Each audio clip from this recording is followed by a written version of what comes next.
Welcome, everybody, to this edition of Attention Talk Video. I'm your host, ADHD and Attention Coach Jeff Copper. Today's a very special video for me.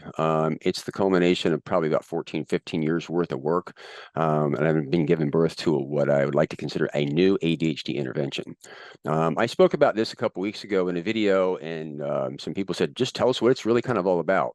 What I'm here today is to educate you on what this is, not to sell you, and you can determine the validity of it on its own merits.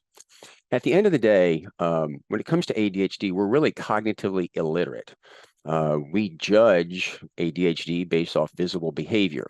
And as a result, the go-to intervention is some type of behavioral therapy, basically either to build habits and change your behavior to conform to an outcome, or executive function coaches will teach skills to obtain an outcome. What's important to understand that all these forms are about getting you to change your cognitive behavior in some way, or your behavior in order to get to the goal or the outcome. Now, I will admit that behavior is changeable.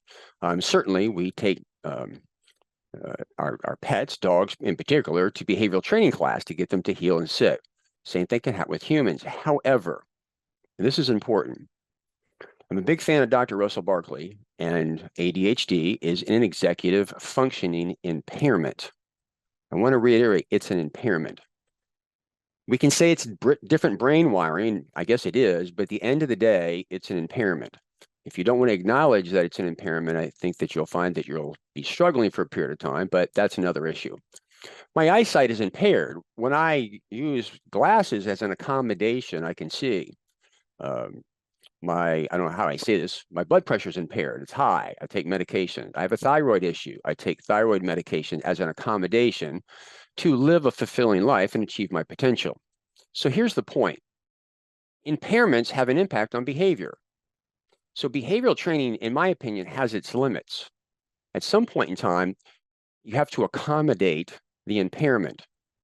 Now, the reason that we're cognitively literate is because when it comes to executive functions and cognition, they're intangible, right? Can't really see them. So again, we revert to behavior. What I've done is I've put together a new kind of field of engineering, a new form of new ADHD intervention, and it's called cognitive ergonomics from the inside out. Now, the field of engineering is about problem solving. There's different fields: chemical engineering, civil engineering, electrical engineering, and there's also systems engineering, right? It's about building processes and organizations. Within systems engineering, there's a field called ergonomics. It's about fitting the job to the user. It's really pretty quite advanced, if you will, in the physical world, about getting, having a chair be able to fit somebody who's 7 foot or 4'10".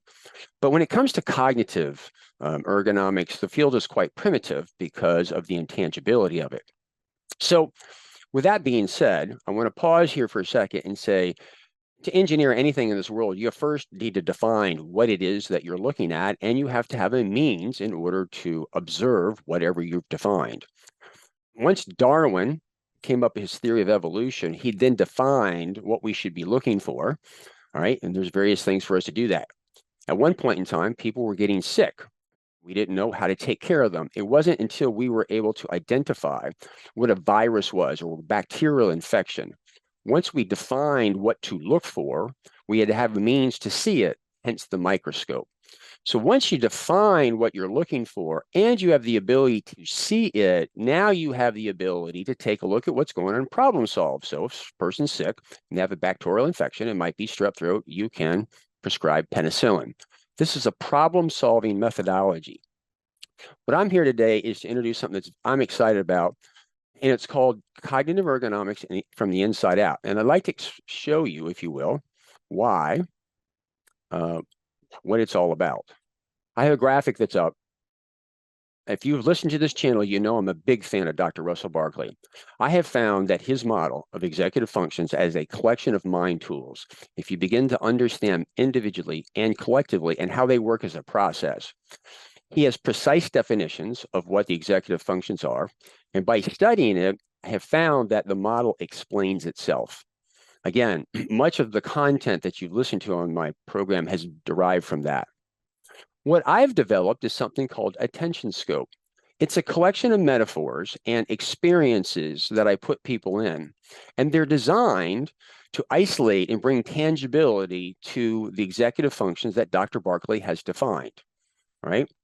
It's very simply to sit there and say, this is what the executive function is. I'm going to put you in a simulation or experience so that you can identify it and be able to recognize it in everyday life, so that if we have that, we can make objective observations. We can focus on facts, not feelings. If we have those two tools that we can make objective observations, we can bring what's called a Six Sigma approach. Six Sigma is a problem-solving methodology. It's pervasive in the engineering world. In fact, there's people who get special training in this and work their way up to a black belt in Six Sigma. With those two tools, the ability to make observations, and we can problem solve, we can begin to define the underlying issue and what the root cause is and solve for it. So, for example, if you've paid attention to my channel for a long time, I've basically said that, if, believe it or not, that probably 75 or 80% of things that you procrastinate on are rooted in ambiguity. You either don't know what to do, you don't know where something is, you don't know how long it's going to take, or you can't conceptualize it all at one time. Understanding that is, if you begin to solve for the fact that it's ambiguous, you can actually move forward. Putting posters up and just trying to get your psyche up doesn't really resolve the underlying issue of the ambiguity.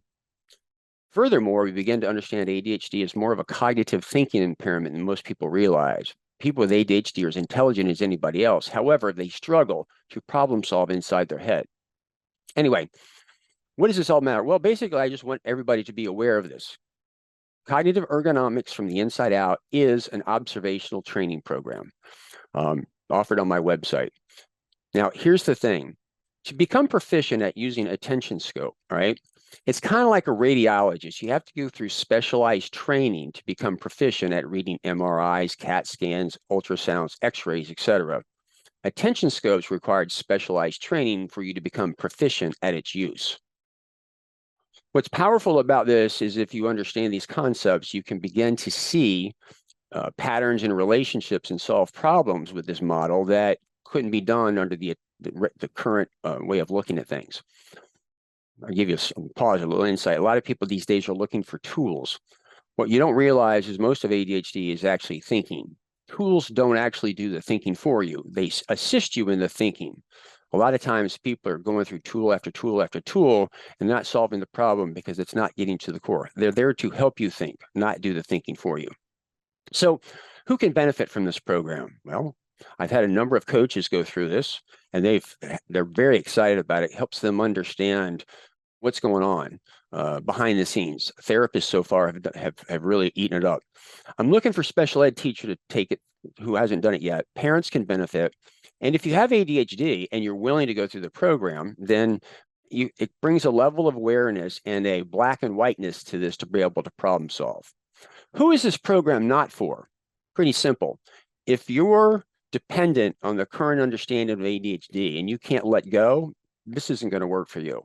Furthermore, the people that cannot override their beliefs or their feelings in the face of objective fact, it's not going to work for them. Let me give you an example. I was coaching a guy one time. First call, I said, "What's on your procrastination list?" He said, "I need to call my relatives about my daughter's dance recital." I said, "What's hard?" He said, "Nothing." I said, "Seriously, what's hard?" He said, "Jeff, it's an easy phone call." I said, "Come on, tell me, what's hard about it?" He said, "Jeff, it's an easy phone call." I said, "Stop. Pay attention to yourself. It's on your procrastination list, and you're paying me money right now to help you. Don't tell me that it's easy." Then he paused and said, "Well, I don't know. I guess I'll call them up. They'll ask me, what do I wear? What do I bring? And where do I need to park?" Now he's realizing there's some ambiguity.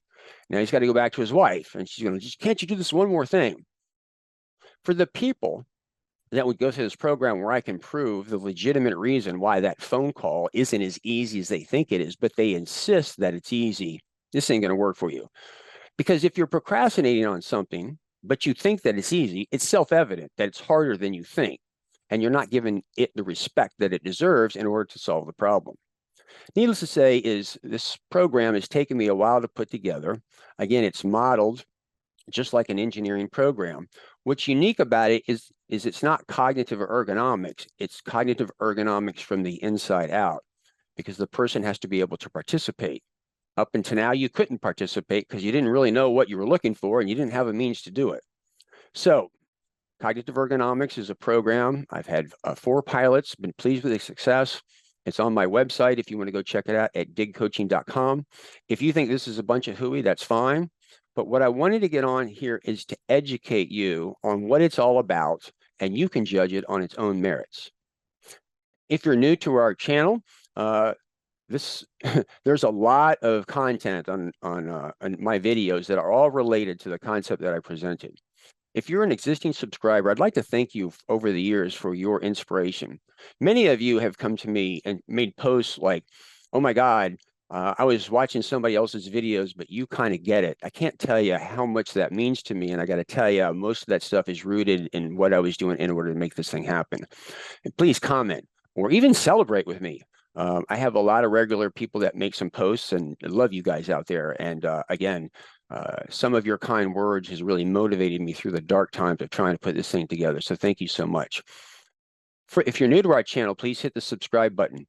This has been more of a theoretical explanation of this program that I'm releasing, but I try to release videos with lots of tips or insights, but know that majority are all based off this model. So I hope you have found this helpful.